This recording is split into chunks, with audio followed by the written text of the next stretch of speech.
tal amigos? ¿Cómo están? Bienvenidos a una nueva emisión del Informe Podcast. Yo soy Wilber Monterrosa. Para mí es un placer acompañarles nuevamente. Y en esta ocasión tengo como invitada a la doctora Janet Cobian, quien es especialista en ingeniería mecánica por la Universidad de California en Riverside. Y vamos a tocar el tema importante sobre los incendios forestales, particularmente en California, que todos hemos visto en las noticias cómo esto ha sido una noticia sumamente impactante que ha afectado la flora, la fauna, la vida de las personas, sus bienes, el ecosistema. Entonces necesitamos conocer a profundidad sobre este tema, más allá de lo que podamos ver en los medios masivos de comunicación. Así que, Janet, muchísimas gracias por estar con nosotros y hacer tiempo para el Informe Podcast y para Radio Supernova Ciencia y Música. Muchas gracias, Will, por tu invitación. Un gusto estar en tu podcast. Muchísimas gracias de verdad por este espacio donde vamos a aprender sobre este importante tema porque nos afecta a todos. Si bien es cierto, la noticia que ha sido de las últimas semanas ha sido cómo este impacto de los incendios forestales pues sigue trayendo consecuencias o se siguen develando consecuencias de estos incendios en California, pero queremos saber exactamente y vamos a comenzar desde el inicio. ¿Qué son los incendios forestales? Esa es una muy buena pregunta. Creo que el término en general cuando se utiliza incendio forestal usualmente se refiere a un incendio en un área silvestre que se desarrolla de una manera natural y sin control y que fue de una manera no intencional. Sin embargo, creo que sí vale la pena mencionar que hay diversos tipos de incendios. Primero está el incendio forestal, que ya mencioné, que es en un área silvestre. También existen los incendios de interfaz urbana forestal. Estos son incendios que se desarrollan cerca de un área silvestre que está cerca a un área urbana donde hay estructuras. Y estos tipos de incendios se dan mucho en California y en otras áreas del mundo donde el desarrollo urbano se acerca más a las áreas silvestres. También existen otro tipo de incendios que yo más bien llamaría quemas, que son quemas intencionales, son esas quemas prescritas que se llevan a cabo para diferentes funciones, ya sea de gestión forestal, razones agrícolas o razones culturales de quema. Entonces ahí yo recalcaría en general a qué nos referimos cuando hablamos de los incendios. Es muy importante esa aclaración porque de repente no sabemos, y vamos a profundizar en esto, que existen incendios que son provocados por la mano del hombre y existen incendios, entiendo yo, me corregís, que pueden ser de manera espontánea, llamémosle de esta forma. ¿Podemos profundizar en esa diferencia? Obviamente sabemos que por la mano del hombre puede ser a partir de las quemas, ¿no? O a partir de alguien pirómano, que es alguien que tiene la manía por el fuego, con fines destructivos, obviamente, pero hablemos de los que son incendios espontáneos o que no tiene que ver la mano del hombre en ello, por favor. Sí, estás en lo correcto que hay incendios provocados, ya sea de una manera diseñada e intencional, como lo mencioné, por cuestiones de gestión forestal, pero también existen estos incendios en áreas silvestres o cerca de la interfaz urbana forestal que se desarrollan de una manera no diseñada, ¿no? Esto puede ser incendios que son causados de manera natural o no natural.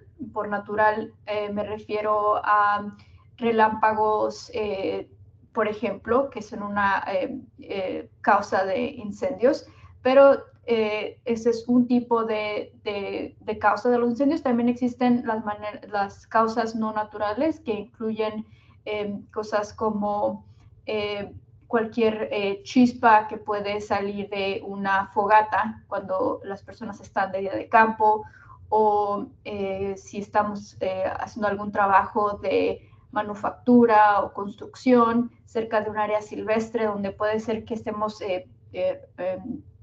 utilizando maquinaria que causa chispas. Esas chispas pueden aterrizar a algún pasto o alguna otra flora y causar un incendio. También existen los incendios que han sido causados por la estructura de transmisión de electricidad, donde una vez más una chispa puede causar un incendio, dado a que puede haber acumulación de combustibles en el área natural.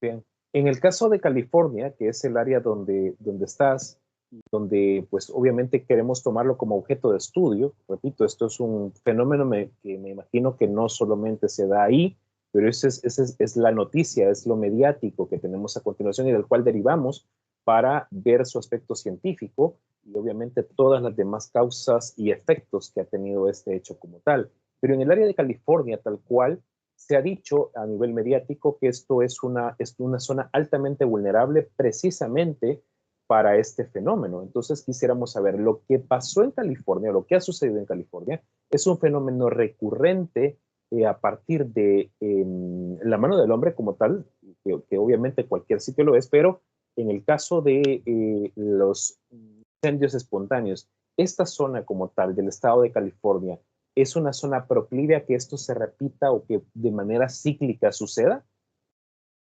Sí, eso es una muy buena pregunta y creo que ahí es importante agregar un poco de contexto histórico que tiene que ver con la historia del estado, con el fuego y también un poco de contexto ecológico de nuestro estado de California.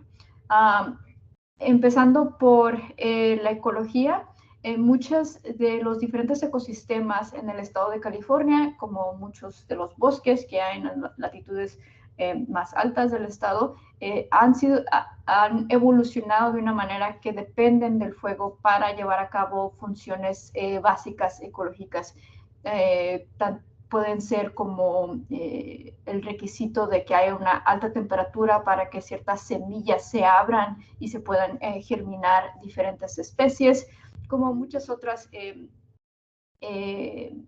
como muchos otros tipos de funciones esenciales. Más allá de las cuestiones ecológicas, si hablamos de la historia del estado y la relación con el fuego, antes de la conquista, en el estado de California, los grupos originarios, los grupos indígenas, tanto en la Alta California, en California, en Estados Unidos, como en la Baja California, se desarrollaban quemas de una manera tradicional por estos pueblos originarios y ellos lograban disminuir la carga de combustible, y por combustible me refiero a cualquier planta que se pueda quemar. Entonces, ellos llevaban ya muchos años y siglos manejando así las diferentes áreas naturales. Y cuando llegó la conquista, sí hubo un cambio en cómo se manejaban esos áreas naturales. Y además de eso, también se trajeron nuevas especies invasivas, como muchos de los diferentes pastos que hay alrededor de California. Entonces, sí hubo un cambio de la carga de combustible y los tipos de combustibles que tenemos en el estado a partir de la conquista. Y eso sí comenzó a cambiar los patrones de fuego en nuestro estado, de que ya existían fuego, pero empezó a cambiar esos patrones que teníamos. Entonces, una vez que existieron esos cambios y empezaron también cambios en los cuales existía una prohibición del uso del fuego, se empezó a incrementar aún más la carga de combustible. Aunado a eso, con el cambio climático, que vemos las grandes sequías que hacen que nuestros combustibles, y una vez más, por combustible me refiero a cualquier planta que se pueda quemar, estén más secos, y entre más secos están, es más fácil que se cause un incendio. Y también hay otros patrones climáticos que han afectado los ecosistemas y que han creado condiciones en las cuales tenemos ahora un panorama en el cual los incendios ocurren con más frecuencia y con más intensidad y que queman áreas más grandes en el estado. Y Por último, sí me gustaría recalcar otro factor que es importante en el estado de California, pero en otros ecosistemas y en otros estados similares alrededor del planeta. Es de que una diferencia clave cuando hablamos de incendios es de que California tiene zonas urbanas que están creciendo de manera muy rápida y ese crecimiento urbano causa que las poblaciones humanas se acerquen cada vez más a las áreas silvestres. Entonces, eso quiere decir que cuando tenemos un incendio, es más probable que haya personas y estructuras más cerca del fuego, en cual caso puede ser de que existan más riesgos para las poblaciones humanas y eso forma parte de este panorama de incendios que tenemos en el estado de California y en otras regiones con problemas similares alrededor del. Bien, entonces podemos afirmar, Janet, que hay una simbiosis de factores, características ambientales que son las que, vamos a decirlo de esta manera, facilitan que las condiciones de combustión generen estos pequeños fuegos que luego obviamente pueden abarcar grandes áreas y pues obviamente trascienden a afectar la salud, el clima, la flora, la fauna, el aire, el agua, los suelos como tal, particularmente del estado de California. Correcto, sí. Si existe una fuente de calor y lo llamamos ignición, una fuente de ignición, si existe eso, ya sea una chispa, ya sea un relámpago, hay ciertos factores que rigen, ya que un incendio ha sido, que ya haya comenzado, hay ciertos factores que rigen qué tan rápido se vaya a expandir ese incendio y en general decimos que son 3 factores principales y eso es las condiciones de los combustibles, 2, la topografía y el relieve, y 3, el estado del tiempo, y eso incluye el viento, la velocidad del viento, la temperatura del aire y la humedad del aire. Wow, es importante esto para nuestra audiencia porque entendemos que los incendios o generalmente no perfilamos cuánta profundidad puede haber y cuántos factores inciden para que un incendio pueda ser de las proporciones apocalípticas, si cabe el término, que lo hemos visto no solo en California, lo hemos visto en Canadá, lo hemos visto en otras latitudes del planeta, pero en este caso de California ha sido sumamente voraz, que ha trascendido a la capacidad incluso de los cuerpos de atención, cuerpo de bomberos, etcétera, y obviamente hemos tenido esta destrucción tan grande. Digo esto porque muchas personas pudieran decir, bueno, un incendio se cuenta con la tecnología y se puede parar rápidamente, pero estamos frente a una situación que nos estás explicando en la cual debemos comprender que no siempre será tan fácil, entre comillas, poderlo controlar o poderlo prevenir, que son dos cosas distintas. Una cosa es sofocarlo o apagarlo y otra cosa es prevenirlo. Podemos hablar sobre este punto en el caso particular de California, es decir, ¿habrá alguna forma, un estudio ya que nos diga cómo poder prevenirlo o al menos disminuir las estadísticas? Y dos, cómo ser más eficaces en sofocar esos incendios cuando se dan. Sí, esas son muy buenas preguntas y sí quiero ahí rescatar ciertas cosas que mencionaste. Cuando existen ciertas condiciones adversas, es muy difícil poder realizar cualquier acción que pueda apagar estos fuegos. En el caso de incendios con altas velocidades del viento, estos incendios están creciendo de una manera tan rápida que es difícil responder a tiempo. Y de hecho, muchos de los modelos de simulación y software que están diseñados para poder simular qué tan rápido se va o pronosticar qué tan rápido se va a expandir un incendio bajo ciertas condiciones en sí esos pronósticos pueden fallar. porque no están diseñados para poder absorber básicamente ese tipo de condiciones, ¿no? Entonces ahí sí cabe recalcar que muchas veces hay condiciones demasiado adversas que es difícil predecir el crecimiento porque se están expandiendo tan rápidamente y que también son peligrosas para los combatientes, o sea, los bomberos, estar ahí cuando hay vientos de 100 millas por hora o algo así, ¿no? Que similan la velocidad de un huracán.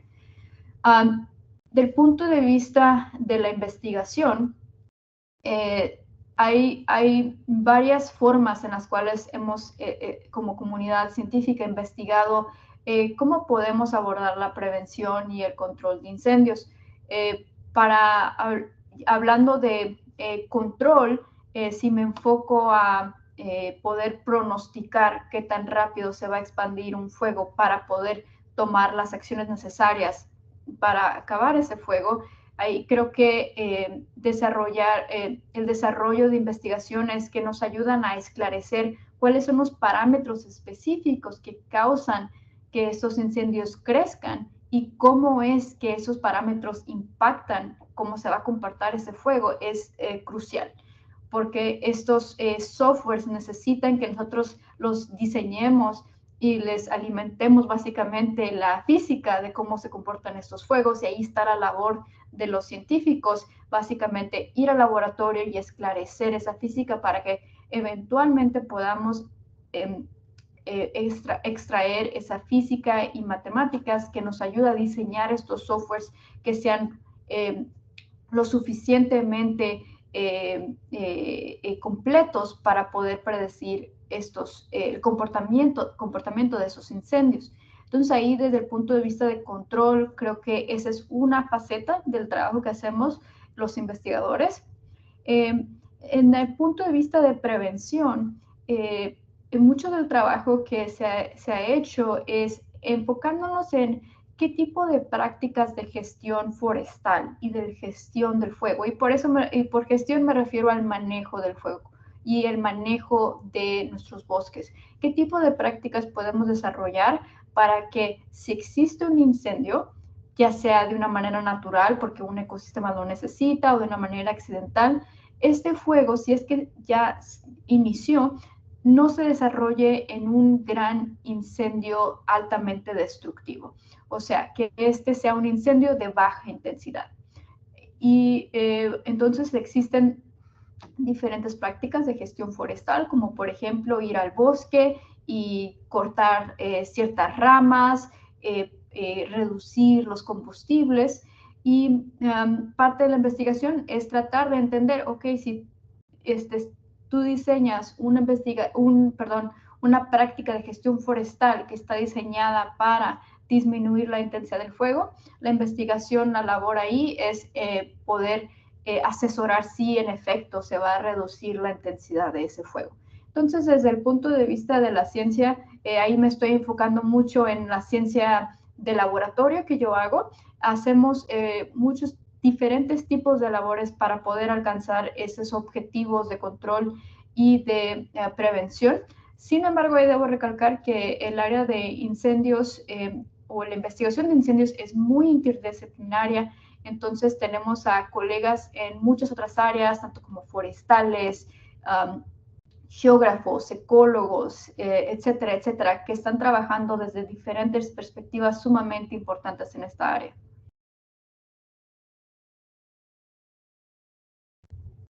Interesante todo esto que mencionas porque nos permite a todos verificar y comprobar que obviamente frente a un incendio no es tan fácil de enfrentarlo, primero, y segundo, cuando tiene estas características que estamos hablando particularmente de lo que ha sucedido en California y que puede volver a suceder a partir de esta simbiosis de elementos, obviamente creo yo que no hay tecnología suficiente que permita prevenirlo a un 100% o sofocarlo a un 100%. Es decir, creo que es la aspiración, pero no es todavía el resultado, dada, repito, las condiciones naturales que superan la capacidad del hombre. Sí, exacto, y ahí yo traería la perspectiva de la ingeniería, ¿no? Creo que parte de labor del desarrollo de tecnología y de la ingeniería es poder avanzar diferentes iniciativas de desarrollo tecnológico que nos ayuden a, de una manera más eficaz y eficiente, eh, eh, poder confrontar o enfrentar este tipo de retos como son los incendios. Entonces, definitivamente hay trabajo que se está haciendo para poder diseñar tecnologías, pero sí es un trabajo que está en proceso todavía. Hemos hecho muchos avances. Ya los combatientes, o sea, los bomberos, tienen a los aliados que son los aviones y los jets que también pueden ayudar en las labores. Sin embargo, una vez más, todavía hay mucho por transcurrir en el desarrollo de tecnología. Importantísimo. Bien, hablemos ahora, Janet, de cuánto tiempo, si es que existiera esta estadística, cuánto tiempo tarda en restaurarse los ecosistemas. Sabemos que cuando hay un incendio no solo es la destrucción superficial que nosotros vemos, hay contaminación del aire, hay deterioro de la fauna, hay deterioro de la flora, hay aspectos de salud, por ejemplo, en los seres humanos, hay contaminación de mantos acuíferos, del agua como tal, y sobre todo los suelos, en este caso, se deterioran como tal. Queremos saber si tenés ese dato o si hay alguna información de cuánto tiempo esto tarda en restaurarse, obviamente a partir de un suceso o de un fenómeno como esto. Sí, muchísimas gracias por esa pregunta. Creo que es sumamente importante, ya que ahí estamos hablando de impactos a, ya sea tanto a personas como a la flora, a la fauna y los ecosistemas en general. Creo que la respuesta depende de muchos factores. Depende del ecosistema que se está hablando, si es un área meramente silvestre. Eh, Depende de la comunidad. Por ejemplo, si estamos hablando de incendios que se desarrollan en esta área que menciono de la interfaz urbana forestal, donde se están quemando casas y otras estructuras, ahí las labores y el trabajo que lleva a poder reconstruir esas comunidades va más allá de reconstruir edificios uno a uno. También hay diferentes, hay hospitales, hay escuelas, etcétera, que se tienen que reconstruir, y es toda una estructura comunitaria que se tiene que reconstruir. Si hablamos de salud, como mencionas, puede haber diferentes factores que se afectan. Entonces ahí creo que mi respuesta sería que va a depender de qué aspecto estamos hablando. 2, de qué ecosistema. 3, de los recursos que existan en ciertas comunidades para poder afrontar los retos que vienen. Y ahí, en resumen, también me gustaría decir que creo que va a variar las escalas de tiempo. Desde, por ejemplo, los efectos adversos del humo, depende de la persona. Si es una persona que no tenga, por ejemplo, cuestiones importantes respiratorias, etcétera, que no tenga problemas de salud, puede ser que se recupere más rápidamente que alguien que tenga problemas adversos de vías respiratorias, pero también va a depender de qué tanto tiempo estuvieron expuestos a ese humo. Entonces, las escalas de tiempo son clave, y las particularidades de cada situación son sumamente importantes también. Claro, va a depender de estudiar variable por variable y obviamente a partir de las características y de las proporciones que ha tenido el incendio, si queda claro lo que me dices. Bien, ya vamos entrando a nuestra recta final de la entrevista y pasemos a la parte de tecnología como tal, de innovación. Mencionabas acerca de mapas, acerca de estudios preventivos o de diseños que permitieran, digamos, tener una aproximación de, por ejemplo, dónde puede provocarse un incendio, cuál sería el alcance, qué lugar está más proclive a que vuelva a suceder, cuál menos, etcétera, que obviamente son escalas que se pueden hacer a través de software. Sin embargo, quisiera saber si ya existe alguna aplicación como tal, hay algún satélite que esté monitoreando constantemente esto y que ustedes tengan esta información en tiempo real.